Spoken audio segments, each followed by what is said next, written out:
जोशीमठ दैवीय आपदा पर सियासत करने वालों के खिलाफ सीएम धामी ने दी नसीहत। सीएम ने कहा जोशीमठ आपदा पर सियासत नहीं होनी चाहिए। सीएम धामी ने कांग्रेस पर साधा निशाना।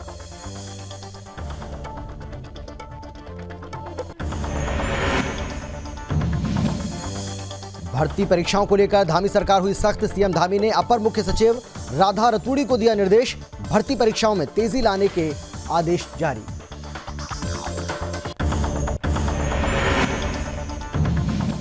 बालिका दिवस पर कार्यशाला का आयोजन। सीएम धामी हुए शामिल। खेलों में महिलाओं की भागीदारी विषय पर हुई चर्चा। सीएम धामी बोले खिलाड़ियों के प्रमोशन के लिए हर संभव सरकार कदम उठा रही है।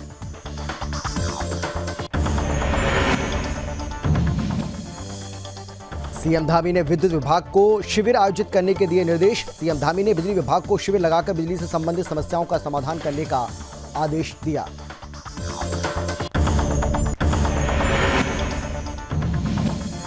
और आयुष शिक्षा विभाग की तरफ से 15 दिवसीय आयुष शिविर का सीएम धामी ने किया शुभारंभ।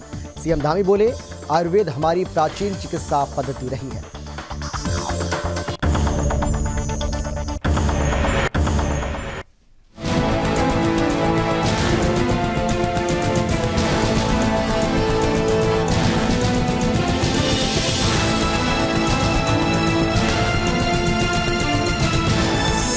आप देख रहे हैं सुदर्शन न्यूज।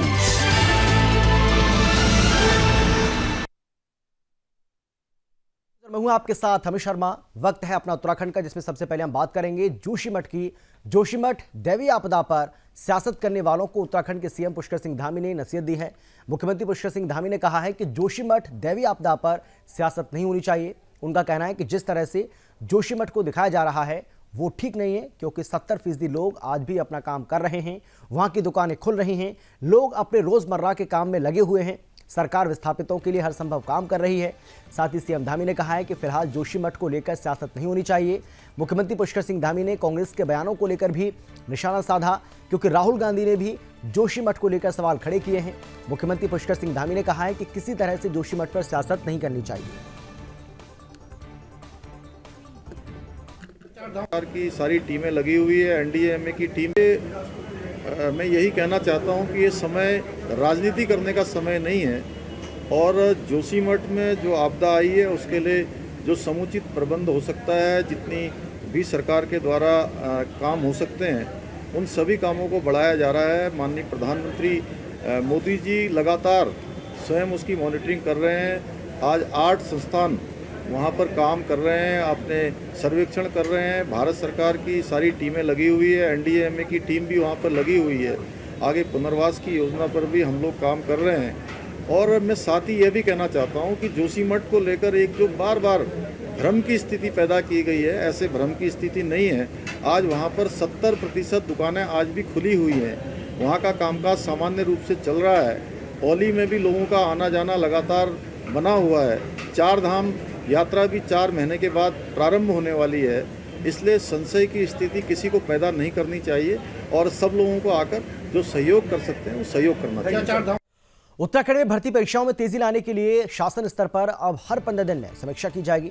मुख्यमंत्री पुष्कर सिंह धामी ने इसे लेकर अपर मुख्य सचिव राधा रतूड़ी को निर्देश भी दिए हैं। सीएम ने कहा है कि सभी विभागों से रिक्त पदों पर पूरा ब्यौरा लेकर जल्द से जल्द अभियान भेजे जाएं, और इसके साथ ही हर 15 दिन में बैठक की जाए। सीएम ने कहा कि जहां पर तदर्थ और आउटसोर्सिंग के माध्यम से नियुक्तियां होनी हैं, उनमें भर्ती प्रक्रिया में तेजी लाई जाए। मुख्यमंत्री ने कहा कि राज्य सरकार की तरफ से राज्य के युवाओं को रोजगार के पर्याप्त अवसर दिए जाएंगे। उन्होंने कहा कि सभी भर्ती प्रक्रियाएं पूर्ण पारदर्शिता के साथ सुनिश्चित की जाएं। भर्ती प्रक्रियाओं में अगर कोई भी गड़बड़ी का प्रयास किया गया तो उन्हें सख्त से सख्त सजा भी दिलाई जाएगी।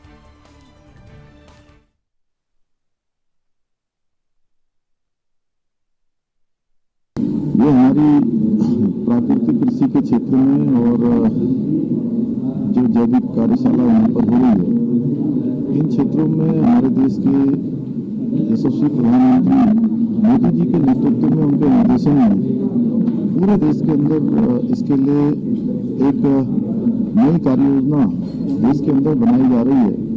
और उत्तराखंड चूंकि परंपरागत रूप से प्राकृतिक कृषि का एक तरह से मैं कहूँ कि सांस्कृतिक रूप से या पीढ़ी दर पीढ़ी विरासत के रूप में सदियों से कृषि यहाँ पर होती आई है।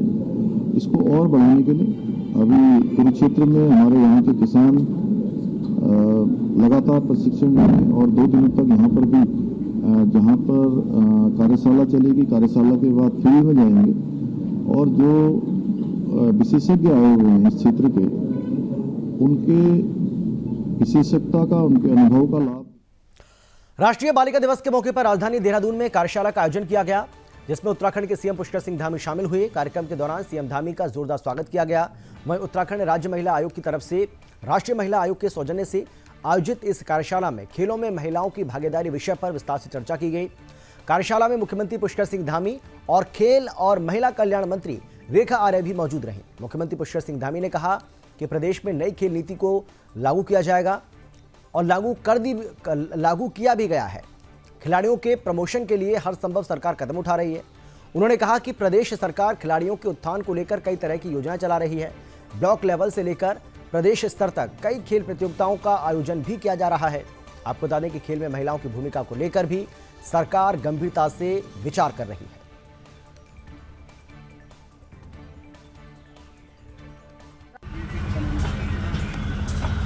हम लोग उत्तराखंड की सरकार प्रतिबद्ध है, जहां महिलाओं का सशक्तिकरण होना चाहिए, वहीं सुरक्षा भी होनी चाहिए। उसको लेकर विभिन्न योजनाएं हमने चलाई हैं। गौरा ऐप भी अभी हम लोगों ने पिछले दिनों लॉन्च किया है, जिसके माध्यम से जहां सुरक्षा होगी वहीं सशक्तिकरण भी विशेष रूप से ध्यान देकर, खेलों का क्षेत्र हो या कोई भी क्षेत्र हो, हर क्षेत्र में हमारी मातृशक्ति आगे आए। और हमें बहुत गर्व है कि हमारे प्रदेश की मातृशक्ति ने विभिन्न स्थानों पर देश और अंतर्राष्ट्रीय स्तर पर हमारे प्रदेश का नाम रोशन करने का काम किया है। उनका प्रोत्साहन हर क्षेत्र से हो। हम प्रतिबद्धता के साथ उनके हर क्षेत्र में आगे बढ़ने की कामना करते हैं और उसमें राज्य की सरकार हमेशा उनके साथ है। उत्तराखंड के मुख्यमंत्री पुष्कर सिंह धामी ने विद्युत विभाग को बिजली समस्याओं के समाधान के निर्देश दिए हैं, जिसके तहत पूरे प्रदेश में विद्युत समस्या समाधान शिविर आयोजित किए जा रहे हैं। वहीं शिविर में बिजली के बिल, संयोजन, ट्रांसफार्मर से संबंधित सभी प्रकार की समस्याओं का समाधान इन शिविरों में किया जा रहा है। वहीं सीएम धामी के निर्देश के बाद स्थानीय लोगों की बिजली बिल की समस्याओं से संबंधित अब परेशानियों का सामना नहीं करना पड़ेगा।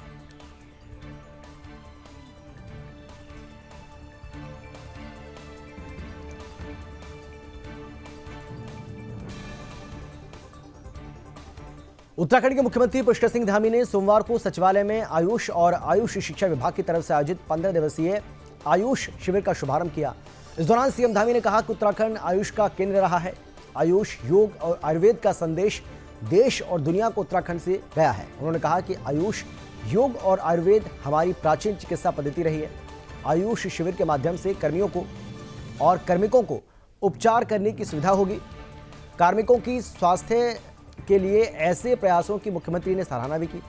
इस मौके पर अपर मुख्य सचिव श्रीमती राधा रतूड़ी और इसके साथ ही सचिव डॉक्टर पंकज कुमार पांडे, अपर सचिव विजय जोगदंडे भी मौजूद रहे।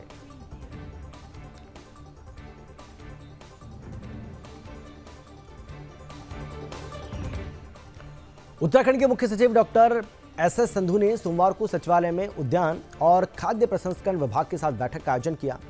बैठक के दौरान मुख्य सचिव ने कहा है कि फूड प्रोसेसिंग हमारी ताकत है। पर्वतीय क्षेत्रों में होने वाला उत्पाद बाजार की कमी, मौसम और यातायात बाधित होने के कारण खराब हो जाता है। ये उत्पाद ऐसे ही बर्बाद ना हो, इसके लिए पर्वतीय क्षेत्रों में ही फूड प्रोसेसिंग यूनिट्स को बढ़ावा दिया जाए।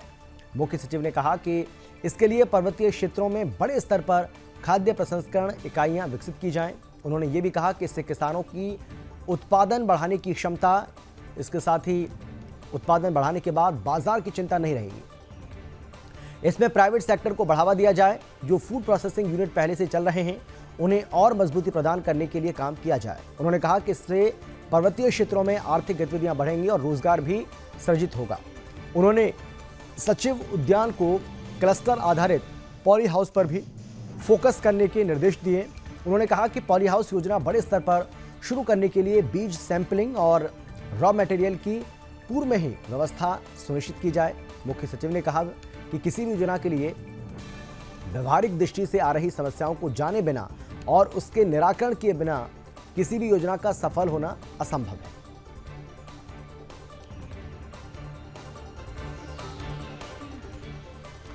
उत्तराखंड के मुख्यमंत्री पुष्कर सिंह धामी हमेशा चर्चाओं में रहते हैं, चाहे वो मुद्दा विकास का हो या फिर चाहे किसी भी समस्या के समाधान करने का हो या निदान का हो, चाहे वो किसी फैसले को लेकर हर जगह सीएम धामी अहम फैसले लेते हैं। ऐसे में देवभूमि उत्तराखंड में भर्ती परीक्षा मामले को लेकर अब सीएम धामी सख्त नजर आ रहे हैं। सीएम धामी किसी भी मामले पर बातचीत से पुष्कर सिंह धामी ने अपर मुख्य सचिव राधा रतूड़ी को भर्ती परीक्षाओं में तेजी लाने के निर्देश जारी किए। एक रिपोर्ट आपको हम दिखाते हैं, देखिए।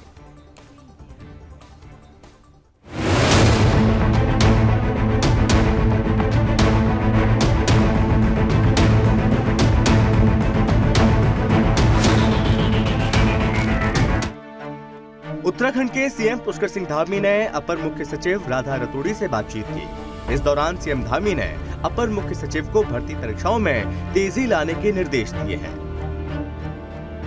और साथ ही सीएम धामी ने कहा कि भर्ती परीक्षाओं में तेजी लाने के लिए शासन स्तर पर प्रत्येक 15 दिन में समीक्षा बैठक की जाए। सभी विभागों से रिक्त पदों का पूरा ब्यौरा लेकर जल्द से जल्द अधियाचन भेजा जाए, जहां पर तदर्थ और आउटसोर्सिंग के माध्यम से नियुक्तियां होनी है, उनमें भर्ती प्रक्रिया में तेजी लाई जाए। मुख्यमंत्री ने कहा कि राज्य सरकार की तरफ से राज्य के युवाओं को रोजगार के पर्याप्त अवसर दिए जाएंगे। उन्होंने कहा कि सभी भर्ती प्रक्रियाएं पूर्ण पारदर्शिता के साथ सुनिश्चित की जाएं। भर्ती प्रक्रियाओं में अगर कोई भी गड़बड़ी के प्रयास करे तो उन्हें सख्त से सख्त सजा दिलाई जाए। आगे सीएम धामी ने कहा कि 2025 तक उत्तराखंड को ड्रग्स फ्री राज्य बनाने का लक्ष्य रखा गया है। इसके लिए विभिन्न विभागों की तरफ से किए जा रहे प्रयासों की भी लगातार समीक्षा की जाए। उसके लिए हमने तय किया है कि प्रत्येक 15 दिन पर 2 कार्यक्रम लगातार चलेंगे। एक तो जितनी भी प्रदेश के अंदर नियुक्तियां होनी है उसको मुख्यमंत्री कार्यालय मेरे स्तर से और हमारे सभी अधिकारियों के स्तर से उसकी लगातार मॉनिटरिंग की जाएगी।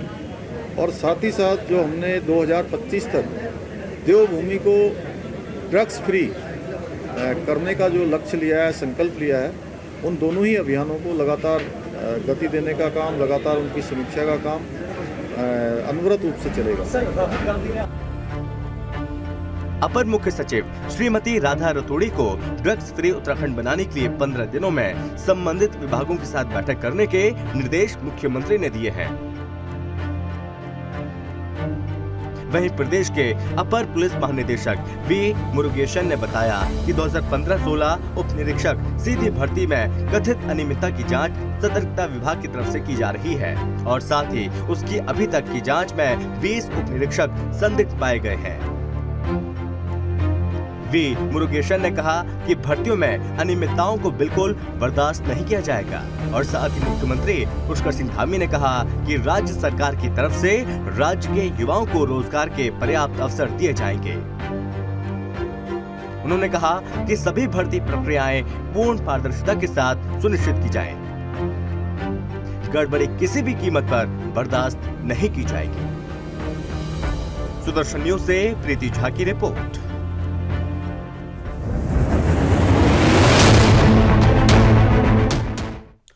ऊधम सिंह नगर जिले के किच्छा कोतवाली अंतर्गत क्षेत्र में दिल दहला देने वाला मामला सामने आया है। पति से नाराज पत्नी कई महीनों से मायके में रहने से गुस्साए पति ने चाकू से वार कर पत्नी को घायल कर दिया। इलाज के दौरान महिला की हल्द्वानी में मौत हो गई है। महिला की मौत के बाद परिजनों में कोहराम मच गया। आपको बता दें कि किच्छा कोतवाली अंतर्गत गोकुल नगर निवासी ने अपनी पुत्री की शादी 2019 में की थी और शादी के बाद मृतका महिला ने एक पुत्र को भी जन्म दिया जो करीब 2 साल का है।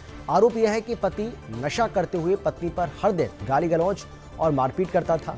मारपीट किए जाने से नाराज होकर पत्नी मायके चली गई, जिसके बाद गुस्साए पति ने चाकुओं से वार कर अपनी पत्नी को मौत के घाट उतार दिया। फिलहाल पुलिस ने मामला दर्ज कर लिया है और आरोपी की तलाश शुरू कर दी है। मामले में आगे की कार्रवाई जारी है।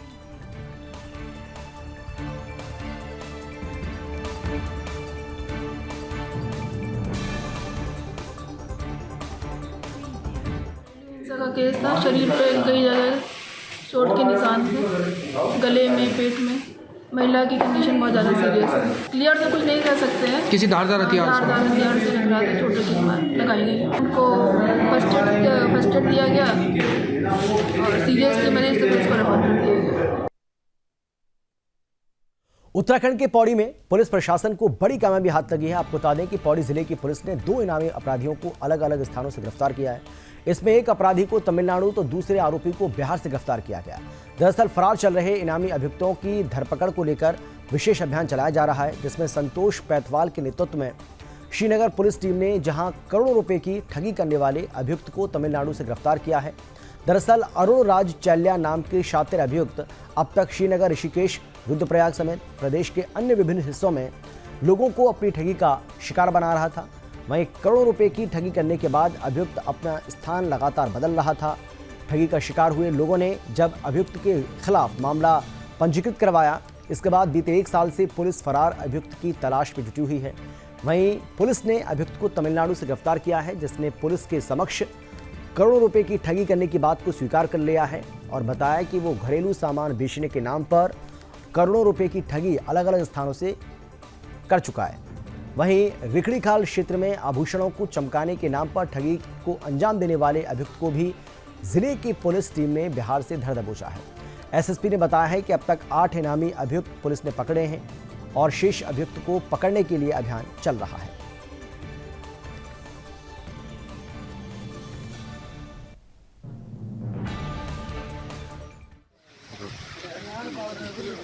लगातार हमारा जो है इनामी अपराधियों के खिलाफ अभियान चालू है और अब तक हमने 8 इनामी अपराधी जो है वो गिरफ्तार किए हैं। अभी कल ही जो है हमने बिहार से और तमिलनाडु से हमारे 2 जो इनामी अपराधी हैं उन्हें भी हमारी टीम ने गिरफ्तार किया है और इसके अलावा वांछित अपराधियों के खिलाफ भी लगातार कार्रवाई जारी है और हमारी कोशिश यही रहती है कि जो आदतन अपराधी हैं उनके खिलाफ कार्रवाई की जा रही है और कार्रवाई करेंगे। इसके अलावा गैंगस्टर एक्ट के तहत भी हमने मुकदमे पंजीकृत किए हैं, गुंडा में भी कार्रवाई की है और लोगों को जिलाबद्ध किया है। तो पौड़ी पुलिस के लिए बड़ी सफलता इसको कहा जाएगा। आपको बता दें कि 2 इनामी बदमाशों को गिरफ्तार किया गया है और पुलिस का यह कहना है कि इनसे पूछताछ की जा रही है, पुलिस की गिरफ्त में है और पूछताछ के आधार पर इनसे और भी मामलों का खुलासा होने की उम्मीद पुलिस की ओर से की जा रही है। पुलिस का ये कहना है कि जब चेकिंग अभियान चलाया जा रहा था, इसी दौरान इनको पकड़ने में ये कामयाबी हासिल हुई है। ठगी की वारदात को अंजाम दे चुके हैं और खुद इन आरोपियों ने पुलिस पूछताछ में इस बात को स्वीकार भी किया है। तस्वीर आपको हम दिखा रहे हैं और पुलिस की गिरफ्त में बैठा ये बदमाश आपको दिखाई पड़ रहा है और इसमें कुछ इनामी बदमाश भी हैं। पिछले काफ़ी समय से पुलिस को इनके बारे में सूचना मिल रही थी और यही वजह है कि पुलिस ने इनके ऊपर इनाम की घोषणा भी की थी। ये इनामी बदमाश थे और कई ठगी की वारदातों को ये अंजाम दे चुके हैं, इसीलिए पुलिस ने इनको अब धर दबोचा है। पुलिस का ये कहना है कि पूछताछ इनसे की जा रही है और पूछताछ के आधार पर उम्मीद ये की जा रही है कि आने वाले समय में और भी कई चौंकाने वाले खुलासे किए जा सकते हैं।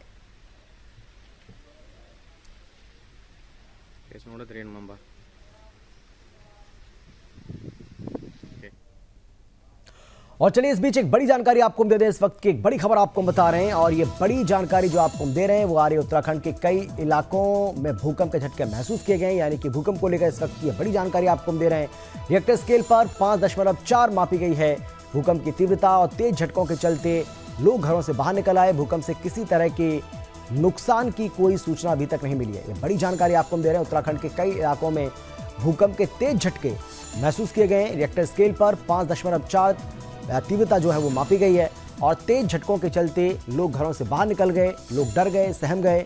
हालांकि अच्छी बात यह रही कि भूकंप से किसी तरह के कोई नुकसान की खबर अब तक सामने नहीं आई है।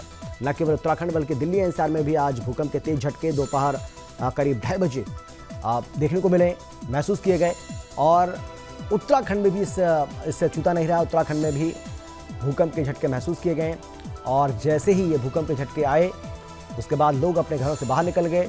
लोगों में डर का माहौल बन गया। लोग अपने घरों से बाहर निकलकर सुरक्षित स्थानों पर पहुंचने की कोशिश कर रहे थे। हालांकि इसकी जो तीव्रता रही है वो रही है 5.4। अच्छी बात यह रही, गनीमत यह रही कि किसी तरह की कोई जनहानि इसमें नहीं हुई है।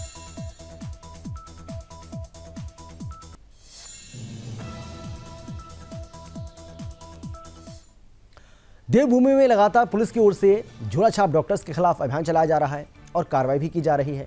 इसी कड़ी में रामनगर में झोलाछाप डॉक्टर्स के खिलाफ स्वास्थ्य विभाग और प्रशासन की संयुक्त टीम ने अभियान चलाते हुए 2 क्लिनिक पर मिली अनियमितताओं को चलते साथ ही प्रशासन ने उन्हें 1 सप्ताह के लिए बंद करने के साथ ही 70,000 रुपये का जुर्माना लगाने की कार्रवाई की है।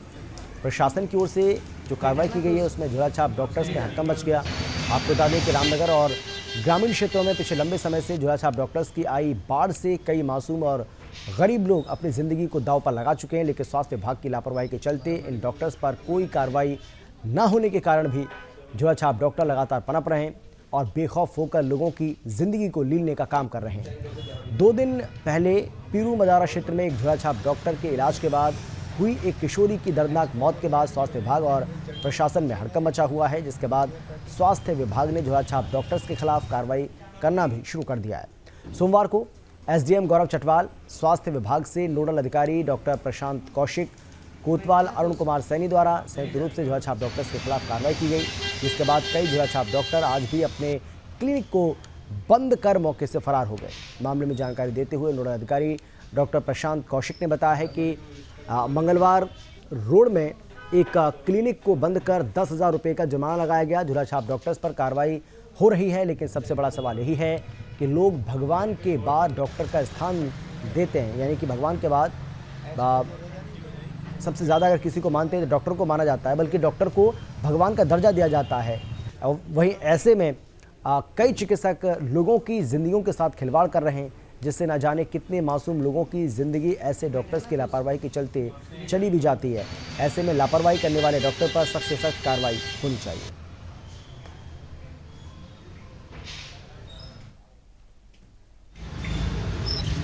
आज हम लोगों ने एक क्लिनिक और एक नर्सिंग होम सील किया है।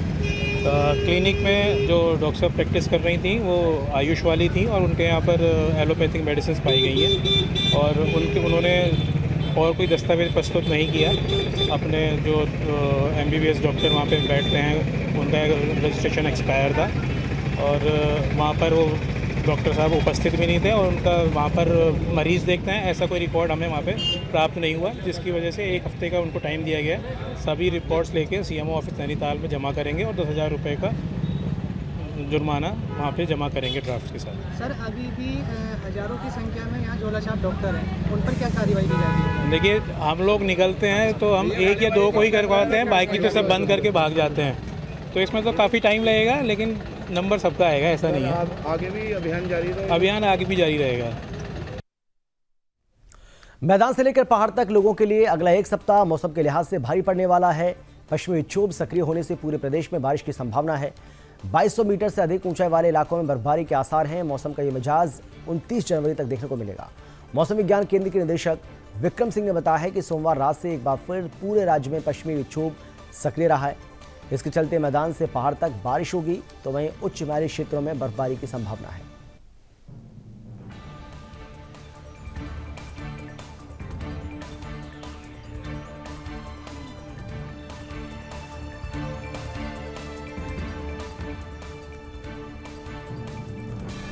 तो मौसम विभाग ने जो अनुमान जताया था वो अनुमान अब लगभग ठीक होता हुआ नजर आ रहा है। आपको बता दें कि उत्तरकाशी, चमोली, पिथौरागढ़, बागेश्वर, रुद्रप्रयाग ज़्यादातर इलाकों में बारिश के साथ ही बर्फबारी के आसार जताए गए हैं और अब यहां पर बर्फबारी हो भी रही है।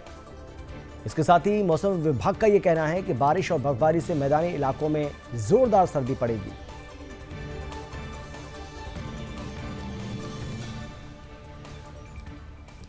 उत्तराखंड के पंतनगर गोविंद वल्लभ पंत यूनिवर्सिटी निवासी और आरटीआई कार्यकर्ता के साथ मारपीट का मामला सामने आया है। आरटीआई कार्यकर्ता ने स्थानीय कांग्रेस नेता और उसके साथियों पर मारपीट का आरोप लगाते हुए पंतनगर पुलिस को शिकायत देकर कार्रवाई की मांग की है। पुलिस ने मारपीट करने वाले कांग्रेसी नेता के खिलाफ विभिन्न धाराओं में मुकदमा दर्ज कर लिया है और कार्रवाई भी शुरू कर दी है। मामला आरटीआई से मांगी गई सूचना को लेकर बताया जा रहा है। फिलहाल पुलिस मामले की जाँच कर रही है।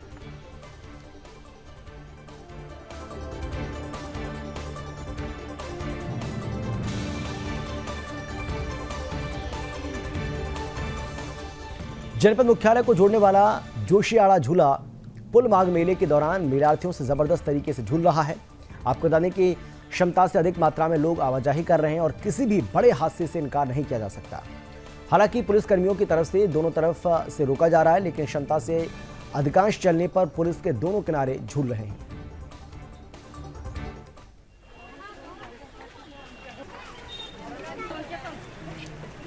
ये तस्वीर आपको हम दिखा रहे हैं किस तरीके से माघ मेले के दौरान लोगों की भारी भीड़ यहाँ पर देखने को मिल रही है। और चौंकाने वाली बात यह है कि लोगों को इस बात की बिल्कुल भी परवाह नहीं है किस तरीके से ये पुल झूल रहा है और यहाँ कभी भी कोई भी बड़ा हादसा हो सकता है, कोई भी अनहोनी हो सकती है। लोग इस बात को अभी समझ नहीं पा रहे हैं। आपको याद होगा कि अब से कुछ महीने पहले गुजरात के मोरबी में जो हादसा हुआ था, वहाँ पर सैकड़ों लोगों ने इसी तरीके से अपनी जान गंवा दी थी और कुछ ऐसा ही हाल यहाँ पर देखने को मिल रहा है। अगर लोग इस तरीके से लापरवाही बरतते रहेंगे तो ये उन पर भारी पड़ सकता है। हालांकि पुलिस की ओर से पूरी कोशिश की जा रही है कि ज़्यादा संख्या में लोगों को यहाँ पर ना आने दिया जाए और दोनों तरफ से ही पुलिस ये कोशिश कर रही है कि लोगों की आवाजाही को ज़्यादा संख्या में रोका जाए। लेकिन लोग हैं कि मानने को तैयार नहीं है। ऐसे में बड़ा सवाल ये है कि लोग अपनी जान के साथ खिलवाड़ क्यों कर रहे हैं और क्यों इस पुल को इस तरीके से, क्योंकि पुल पर भारी संख्या में लोगों की उपस्थिति देखने को मिल रही है जिसकी तस्वीरें आप देख भी पा रहे हैं। और इसीलिए ये कहा जा रहा है कि ये पुल कभी भी बड़े हादसे का शिकार हो सकता है। ऐसे में लोगों को बहुत ज़्यादा सावधान रहने की ज़रूरत है, लोगों को सतर्कता बरतने की ज़रूरत है और लोग अगर सावधानी बरतेंगे तो एक बड़ी अनहोनी से या एक बड़े हादसे से बचा जा सकता है।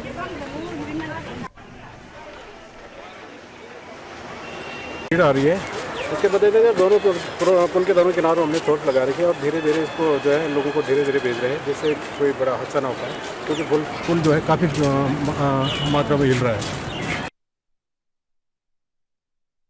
और इसी के साथ अपना उत्तराखंड में फिलहाल इतना ही, लेकिन देश और दुनिया की बाकी खबरों के लिए आप देखते रहिए सुदर्शन न्यूज़, क्योंकि सुदर्शन न्यूज़ पर खबरों का सिलसिला आगे भी जारी रहेगा।